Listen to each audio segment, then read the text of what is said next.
A 16-year-old Ukrainian with political refugee status has been detained for attacking migrants in Milan, according to Italian media reports. The alleged neo-Nazi suspect was captured on video, severely beating his victims, two of whom are Sri Lankan nationals.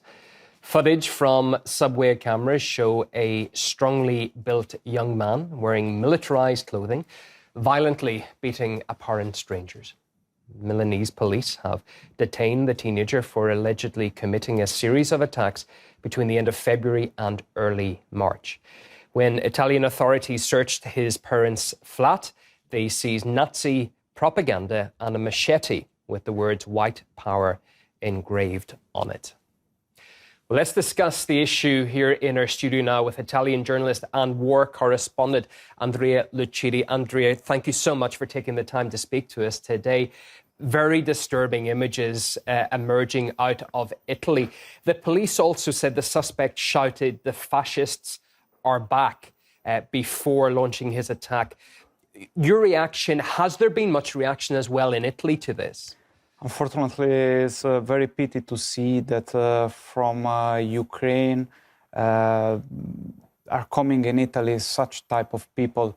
I expected to such case, not only in Italy, but in Europe in general, because since the early February 22, we saw a lot of Ukrainian, of veteran of Azov battalion and such organization like this that try to come in Europe, in Poland especially. And now this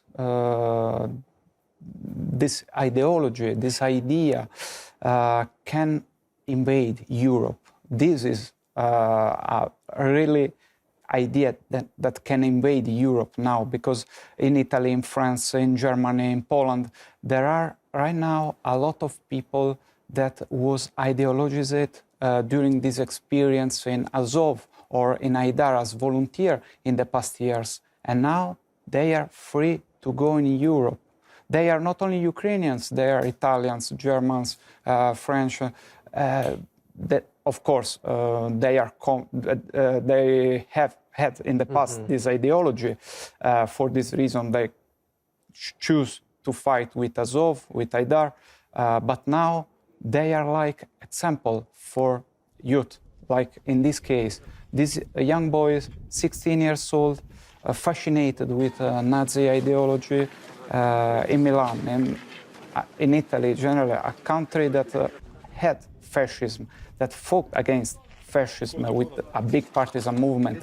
In Milan, there is a big monument in memory of Soviet partisans that fought with Italian partisans during the Resistance War.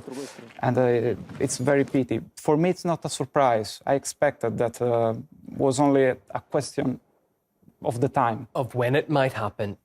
You talk about radicalization, and you have, of course, a lot of families who wanted to leave a combat zone for whatever reason.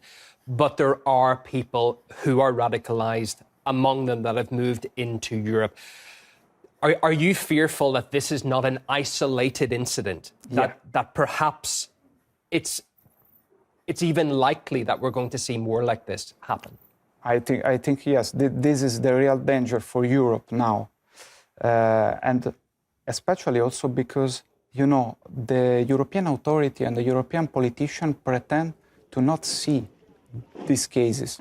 They pretend to report to the people that these are isolated cases, not common, that not depend from the situation in Ukraine, from the problem of neo-Nazism in Ukraine, but in the fact, this is a consequence of what's happened in Ukraine, not only since 2022, but in the past years, during the last 10 years, when in Ukraine this idea, this radicalization are going on without any stop.